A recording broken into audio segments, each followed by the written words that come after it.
Have you ever gone to bed hoping to relax, only to find your mind filling up with one negative thought after another?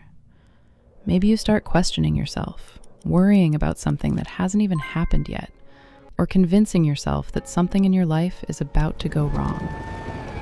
When thoughts like these keep repeating, they can create fear that isn't always based on reality and make it harder to feel calm, confident, and in control. So, how do you stop your mind from constantly pulling you toward the worst-case scenario? Here are 5 practical ways to break the cycle of negative thinking and respond to your thoughts in a healthier way. Number 1. Catch the story your mind is creating. Have you ever sent someone a message, received no reply, and immediately started wondering if they're upset with you? Nothing has actually happened yet, but your mind has already filled in the missing information with the worst explanation. Psychologists often call patterns like these cognitive distortions, automatic ways of thinking that can make a situation seem more negative or certain than it really is. One mistake becomes, I always mess things up. One awkward conversation becomes, they don't like me. The problem is that when a thought appears automatically, it can feel like a fact. So instead of immediately believing it, pause and ask, what do I actually know? And what am I assuming? You don't need to force yourself to think positively. You simply need to separate what actually happened from the story your mind created around it. And once you see that difference, the thought often loses some of its power. Number 2, pause before your feelings decide for you. How does stress show up in your body? Maybe your breathing gets faster, your shoulders tighten, or you suddenly feel the urge to send that angry message, cancel the plan, or make a decision immediately. This is where distress tolerance becomes useful. It means being able to experience an uncomfortable emotion without automatically acting on it. Imagine receiving a message that makes you angry. Your first instinct might be to reply immediately, but instead, give yourself a little time. Take a few slower breaths. Walk away from your phone. Notice what's happening physically. This isn't about ignoring your feelings. It's about creating enough space to choose what happens next. Before reacting, ask yourself, will this response still make sense when I'm calmer? Your emotions can give you important information, but they don't have to make every decision. Number 3, change the question you're asking. When something goes wrong, do you immediately ask, why does this always happen to me?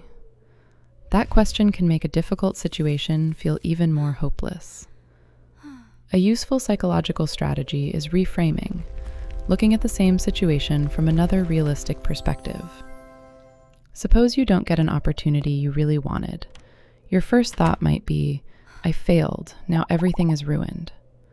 Instead, try asking, this didn't work, so what options do I still have? Maybe there's another opportunity, another route, something you can improve, or a lesson that helps with your next attempt. Reframing doesn't mean pretending everything is good.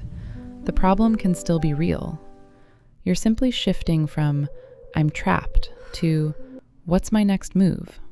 And that small change can return some control to you. Number 4, calm your body to quiet your mind. Have you ever tried telling yourself to stop worrying and notice that it doesn't really work? That's because negative thinking isn't always happening only in your thoughts.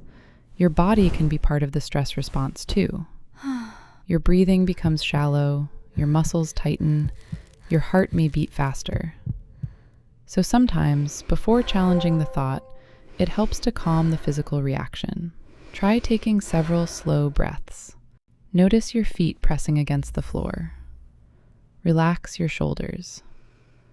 Or focus your attention on something physical around you, the texture of an object, the temperature of the room, or the sounds you can hear.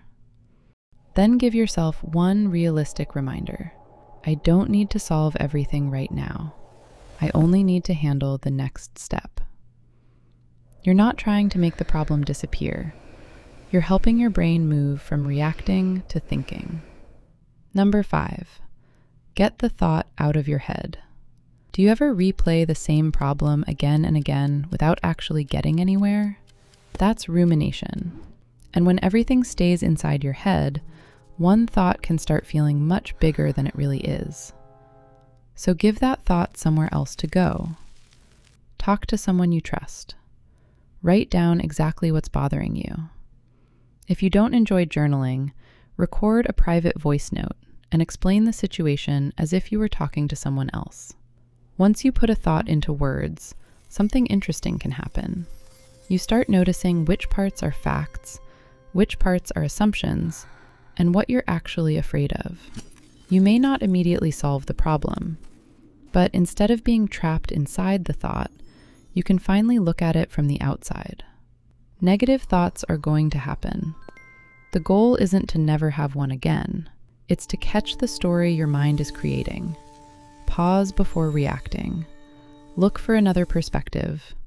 Calm your physical response, and give difficult thoughts somewhere healthy to go. Which of these 5 do you need to practice most? Let us know in the comments. And if you found this helpful, subscribe to Change Your Mind for more practical psychology and self-improvement.